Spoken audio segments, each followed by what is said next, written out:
Assalamualaikum warahmatullahi wabarakatuh. Waalaikumsalam warahmatullahi wabarakatuh. Waalaikumsalam warahmatullahi wabarakatuh. Alhamdulillah ya. Alhamdulillah pada kesempatan kali ini kita semua bisa berkumpul dalam materi mata pelajaran titrasi asam basa. Sebelum kita mulai ya, saya mau absen dulu. Coba ada yang belum hadir. Tadi terakhir saya lihat sih baru ada 23 jumlah kalian kan 31. Udah nambah belum? Coba ada yang bisa tolong saya untuk dilihatin jumlah pesertanya ada berapa sekarang? 27 sama Ibu, Bu. 27 input saya, berarti total ada 26 ya. 26 jumlah kalian itu ada 31. 31 berarti kurang berapa orang lagi? 5 orang lagi ya. 5 orang lagi yang belum hadir. Nah, 5 orang yang belum hadir itu tadi sudah ada yang menghubungi saya, salah satunya itu Agung. Sebelum kita mulai kegiatan pembelajaran ini, kita berdoa terlebih dahulu ya. Kita istighfar terlebih dahulu, mohon ampun sama Allah. Semoga Allah nanti meridhoi kegiatan kita hari ini, kemudian semoga juga Allah memberkahi ya ilmu yang akan disampaikan pada pembelajaran hari ini, sehingga ilmunya nanti bisa bermanfaat buat kalian, bermanfaat juga untuk orang-orang di sekitar kita ya. Amin. Nah, kenapa sih kalian semua termasuk saya ya, kita semua ada di sini? Jadi banyak sampel-sampel di sekitar kita itu yang dapat dianalisis ya. Banyak sampel di sekitar kalian itu yang bisa dianalisis. Nah, sehingga untuk dapat mengetahui kualitas dari sampel tersebut ya, si sampel itu perlu dianalisis. Nah, salah satu metode analisisnya itu bisa dengan cara titrasi. Nah, selanjutnya, target kita hari ini tuh apa? Ya, ada 5 target. Yang pertama, setelah kegiatan pembelajaran hari ini, nanti kalian harus bisa menentukan jenis-jenis titrasi asam basa. Dan yang terakhir, nanti kalian juga harus bisa membuat kurva. Ya, harus bisa membuat kurva titrasi. Nah, sebelum kita masuk ke materi tentang titrasi asam basa, saya mau mengingatkan kalian kembali nih. Saya mau nanya, kalian masih ingat nggak tentang prinsip-prinsip yang ada di sini? Ya, ada 4 hal nih yang perlu kalian kuasai ya, sebelum nanti masuk ke titrasi asam basa. Nah, yang pertama adalah tentang perhitungan pH asam basa, baik asam basa maupun larutan penyanggah maupun hidrolisis garam. Ya, ada di sini yang masih ingat tentang konsep asam basa? Kalau misalnya saya Bu Hanifah. Ya, Hanifah silakan. Kalau misalnya asam itu menghasilkan ion H+, sedangkan basa OH-. Asam itu menghasilkan ion H+, basa menghasilkan ion OH-, betul. Ya, itu adalah teori asam basa menurut Arrhenius, ya, betul. Kalau ngitung pH, masih ingat nggak gimana caranya ngitung pH? pH asam. Atau rumus pH deh, rumus pH itu apa? pH saya Bu. Min log dikali H+. Ya. Min log dikali konsentrasi H+. Nah, nanti prinsip-prinsip ini nanti akan digunakan pada saat kalian mempelajari tentang titrasi asam basa ya. Nah, sekarang coba kalian perhatikan gambarnya jadi anak calon analis ya. Kalian tahu nggak yang bikin cuka itu asam gara-gara ada apa? Sama asetat bukan Bu? Asetat. Iya, betul. Kalau kalian lihat lebih ini seksama nih di gambar ini, di sini ada nih kelihatan ada tulisannya asam asetat. Asam asetat apa nih? Glasial ya. Ada tulisan apa lagi tuh di sampingnya nih? Ada angka apa nih? Angka berapa? Kelihatan? 25%. Ya, betul. Asam asetat glasial 25%. Terus air sisanya berarti ya 75%. Nah, oke.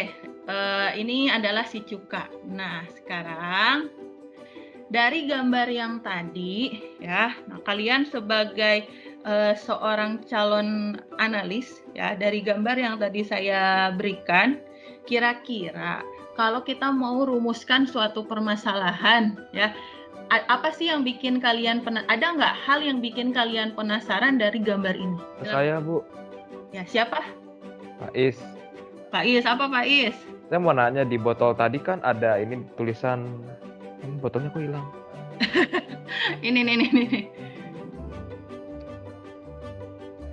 Nih, oke, di botol Nah, ini kan, ada apa? di paling bawah itu ada berbahaya jika tidak diencerkan.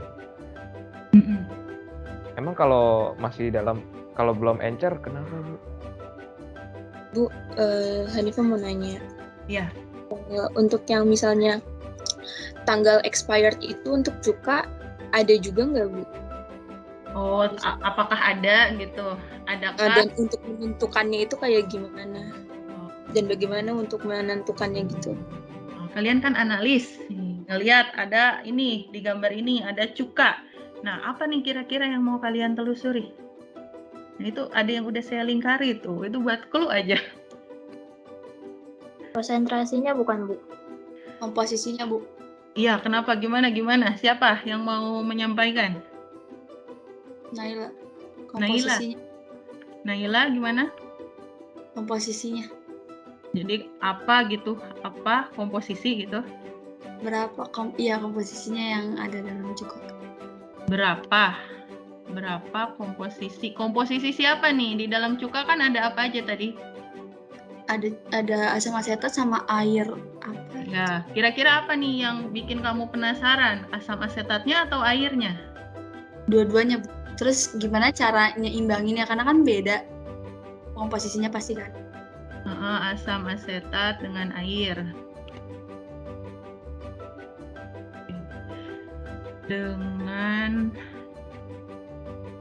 air. Ini DG itu dengan ya, pada cuka ya. Terus apa tadi? Bagaimana apa? Menentukannya. Kayak berapa persennya gitu. Oh, bagaimana menentukannya? Menentukan berapa persen? Berarti persennya ya. Persen si asam asetat misalnya ya. As itu asam ya, asam asetatnya. Di sini kita sudah punya 5 masalah ya, luar biasa. Saya sangat salut sama kalian ya, alhamdulillah. Ternyata kalian itu adalah orang-orang yang mempunyai rasa ingin tahu yang cukup tinggi. Nah, rumusan masalahnya apa? Kita kerucutkan, kita pilih ya. 1. Nah, dengan rumusan masalah seperti ini. Oke, jadi kita kerucutkan rumusan masalahnya menjadi bagaimana cara menentukan kadar asam asetat pada cuka makan. Ya, oke, ini terlihat semua dengan jelas rumusan masalahnya.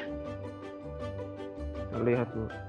Nah, sekarang kita balik lagi ke sini. Kira-kira masalah yang tadi yang kita kan kerucutkan masalahnya menjadi seperti ini. Nah, tadi ada nggak rumusan masalah dari teman kalian yang paling mirip dengan rumusan masalah yang kita tentukan tadi? Ada nggak yang paling mirip? Naila, Bu. Naila, Bu. Naila. Iya, betul. Punya Naila ya, paling mirip ya. Bagaimana menentukan persen dari asam asetat.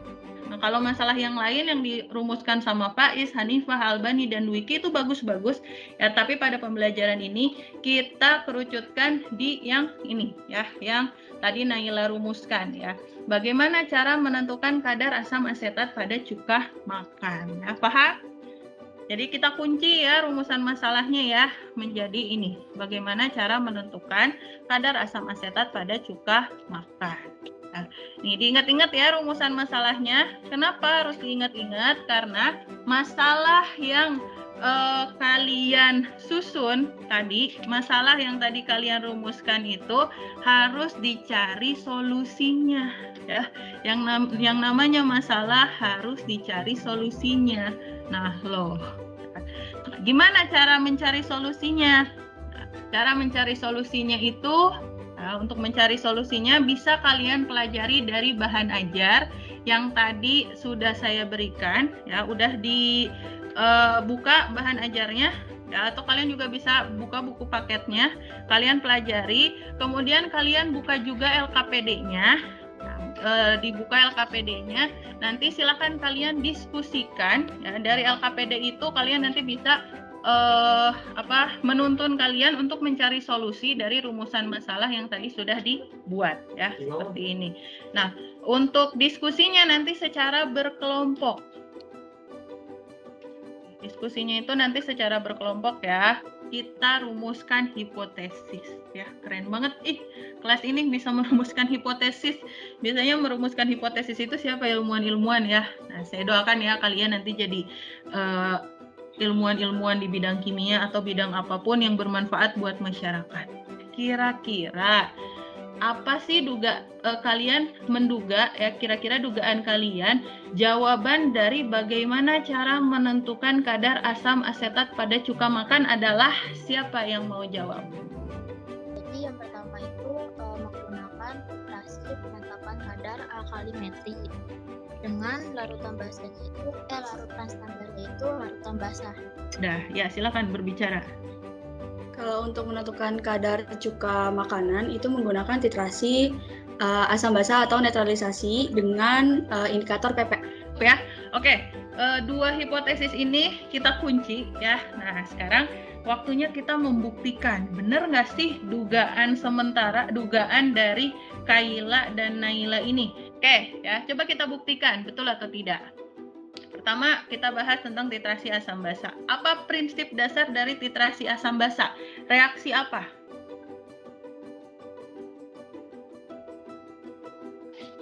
Prinsip dasar titrasi asam basa itu reaksi apa?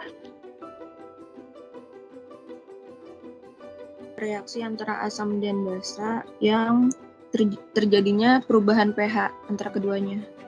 Reaksi antara asam dengan basa, terus terjadi perubahan pH antara keduanya ya, karena dia bereaksi. Ya betul ya. Nama reaksinya kalau asam sama basa bereaksi itu reaksi apa namanya? Netralisasi. Ya, reaksi netralisasi. Jadi prinsip dasar dari titrasi asam basa itu adalah penetralan, ya, reaksi penetralan atau netralisasi atau reaksi asam dengan basa. Kira-kira mana nih indikator yang paling tepat kalau kurva titrasinya seperti ini? Dia itu perubahannya itu dari pH sekitar di sini ya, ada sekitar 8 sampai dengan 10. Atau 7 sampai dengan 10. Mana yang paling tepat kira-kira? Phenylephthalate. Benar nggak phenylephthalate? Tadi ada yang jawab phenylephthalate, benar nggak? Lihat, phenylephthalate itu berubahnya dari pH 8 sampai dengan 9,8. Sesuai nggak dengan kurva yang ini? Sesuai, Bu.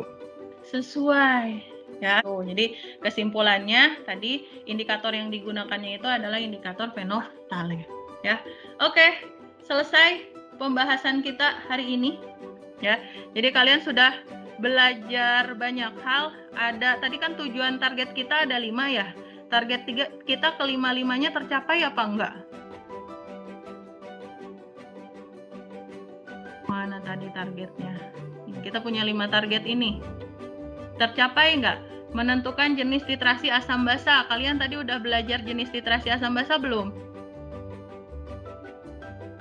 Belum. Ada berapa jenis titrasi asam basa tadi? Ada 4. Ada 4. Ada 4. Kemudian tujuan yang kedua, target kita yang kedua menentukan jenis larutan standar dalam titrasi asam basa. Tadi titrasi yang kalian rumuskan masalahnya udah ditentuin belum larutan standarnya apa? Udah. Apa larutan standarnya? NaOH. Iya, NaOH. Nah, untuk tahu bagaimana cara membuat kurva, kalian nanti silahkan selesaikan LKPD-nya. Nah, di dalam LKPD itu ada soal bagaimana cara membuat kurva titrasi. Nah, di dalam LKPD-nya, di dalam soalnya juga sudah ada sumbernya, gimana cara membuat kurva titrasi ini. Ya, paham? Nah, silakan kalian selesaikan ya. Nah, sampai sini ada pertanyaan? Nggak ada, cukup ya, sudah lumayan panjang pembelajaran kita hari ini ya. Alhamdulillah, terima kasih atas partisipasi kalian dalam pembelajaran hari ini. Alhamdulillah berjalan lancar juga ya. Selamat beristirahat. Mudah-mudahan ilmu yang kalian peroleh hari ini bisa bermanfaat baik untuk kalian, saya dan masyarakat di sekitar. Ya, kita akhiri dengan membaca lafaz hamdalah Alhamdulillah. Alhamdulillah. dan doa penutup majelis. Subhanakallahumma wa bihamdika asyhadu an la ilaha illa anta astaghfiruka wa atubu ilaik. Assalamualaikum warahmatullahi wabarakatuh. Waalaikumsalam. Waalaikumsalam warahmatullahi wabarakatuh.